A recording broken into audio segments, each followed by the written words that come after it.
Hello hello good morning to all of you. So last lecture में हम लोगों ने electric field intensity due to infinite linear charge uniformly charge rod की वजह से electric field intensity निकालना सीखा था। Now I am just continuing on electric field intensity due to uniformly charge infinite conducting sheet. Okay, so sorry infinite non conducting sheet की बात कर रहे हैं अपन। ठीक है, तो इनफाइनाइट नॉन कंडक्टिंग शीट की अगर मैं बात करता हूँ तो सबसे पहले मेरे पास एक इनफाइनाइट नॉन कंडक्टिंग शीट है। भाई ये लग तो रही है फाइनाइट ही, बट मैं इसको इनफाइनाइट मान रहा हूँ। ओके, सो हमने बात करी है भाई यहाँ पे।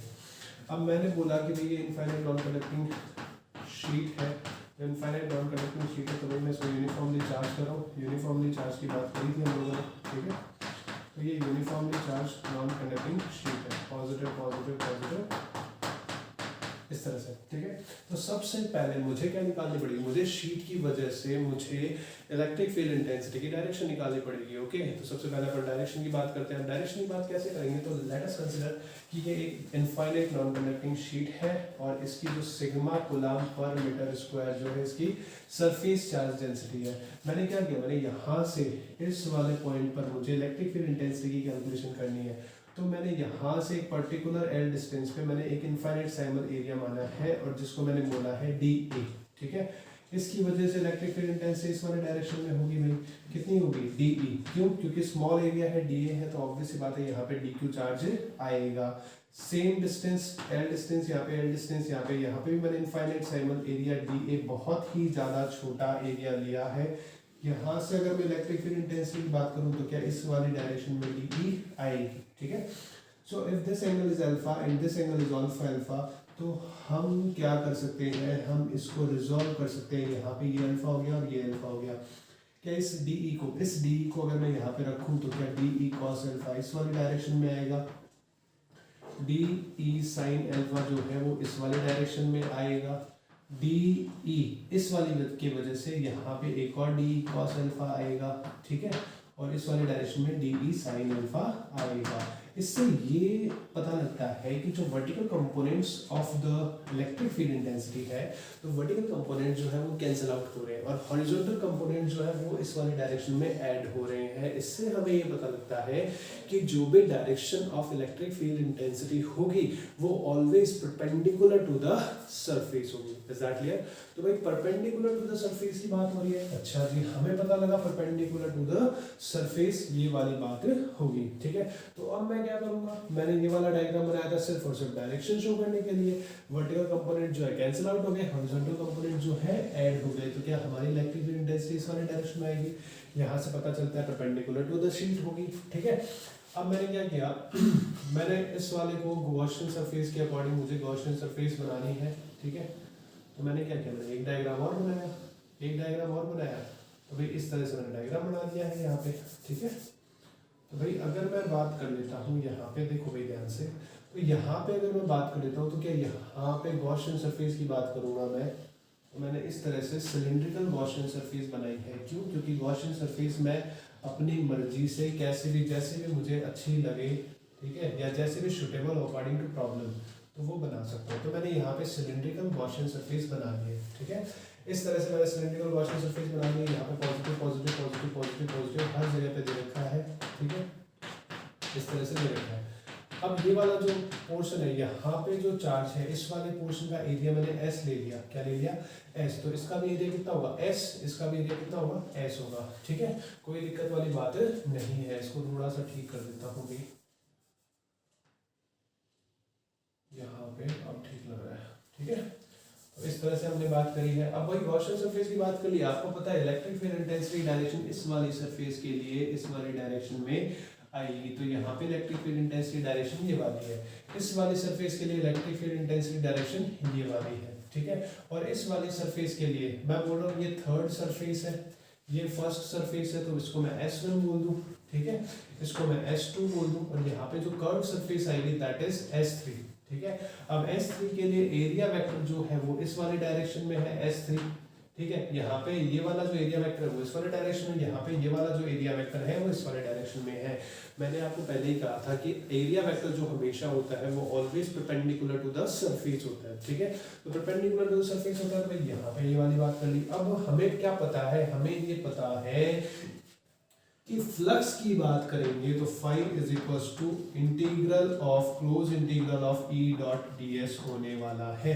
और इसके अकॉर्डिंग अगर मैं बात करूंगा तो यहाँ पे s one e dot d s plus s two e dot d s और plus s three e dot d s, ये मेरे पास तीन चीज आने वाली है।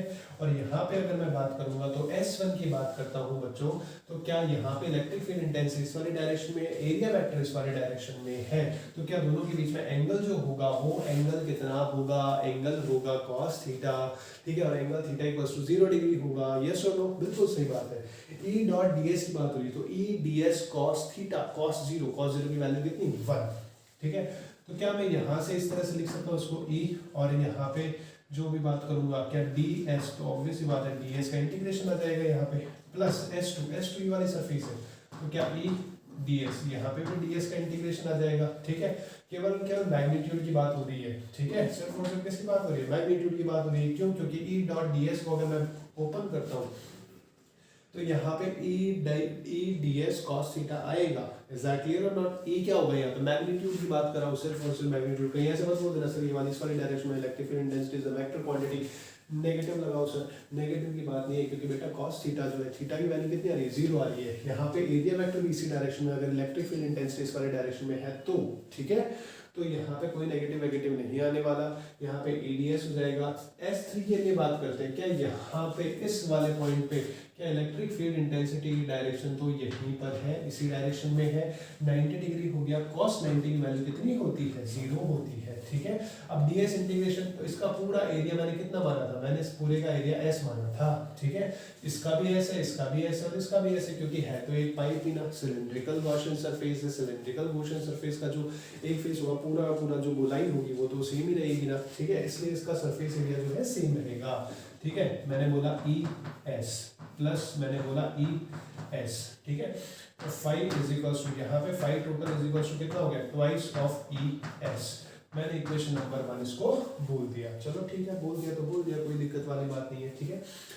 अब मैंने बोला भाई, एक तो मैंने फॉर्मूला ये वाला बताया था आपको, शुरू में ही क्लियर कर दिया था लास्ट वीडियो अगर आपने देखी है तो, कि भाई मेरे को दो ही फॉर्मूले लगाने हैं, एक तो फाइव बराबर ई डॉट डी एस लगाना है और एक गॉस लॉ लगाना है। तो according to mister Gauss, according to Gauss law, तो गॉस लॉ क्या बोलता है, गॉस लॉ बोलता है कि फाई टोटल जो होता है दैट इज क्यू इनक्लोज्ड, इसके अंदर में कितना चार्ज इनक्लोज्ड है, क्या इस पूरी सरफेस से, मतलब ये समझो कि अगर ये चौक है, ये मेरे हाथ जो है ये सरफेस है, तो क्या मैं यहाँ पे ऐसे गॉसियन सरफेस बनाऊं, तो क्या ये गॉसियन सरफेस बन चुकी है, देखो मेरी ध्यान से तुम्हें दिख रहा होगा ये गॉसियन सरफेस है, इज दैट क्लियर। तो इसके बीच में क्या इतना सा चार्ज, इतना सा ही चार्ज यहाँ पे इनक्लोज्ड है, ठीक है, तो इसके बीच में ये वाला चार्ज इनक्लोज्ड है। अब ये वाला चार्ज इनक्लोज्ड है, मैंने पहले ही बोला था कि इसकी सरफेस चार्ज डेंसिटी कितनी होगी, sigma coulomb per metre square, कितनी होगी भाई, sigma coulomb per metre square होगी। चलो जी, बहुत खुशी की बात है, sigma coulomb per metre square होगी, अच्छा sigma coulomb per metre square, okay. तो क्या यहाँ पे मैं बोलूँ क्यू इनक्लोज्ड, इनक्लोज मतलब गॉसियन सरफेस के अंदर इनक्लोज अपॉन में एप्सिलॉन नॉट टाइम्स, ठीक है। तो फाइव इज इक्वल्स टू क्या हो गया भाई हमारे पास, क्यू इनक्लोज कितना होगा, इसका एरिया कितना है, एस है, तो क्या मैं सिग्मा इनटू एस कर सकता हूँ, sigma S upon epsilon not हो गया, and this will become equation number 2, okay. So from 1 and 2, क्योंकि यहाँ पे भी इलेक्ट्रिक फ्लक्स है, यहाँ पे भी इलेक्ट्रिक फ्लक्स है, तो क्या मैं बोल सकता हूँ फ्रॉम इक्वेशन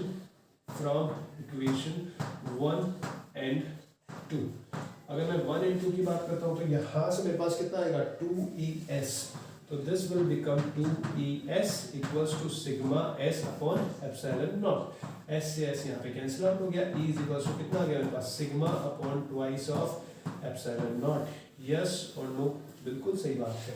तो ये इलेक्ट्रिक फील्ड इंटेंसिटी है, किसकी वजह से, एक नॉन कंडक्टिंग शीट की वजह से इलेक्ट्रिक फील्ड इंटेंसिटी का डेरिवेशन, ओके।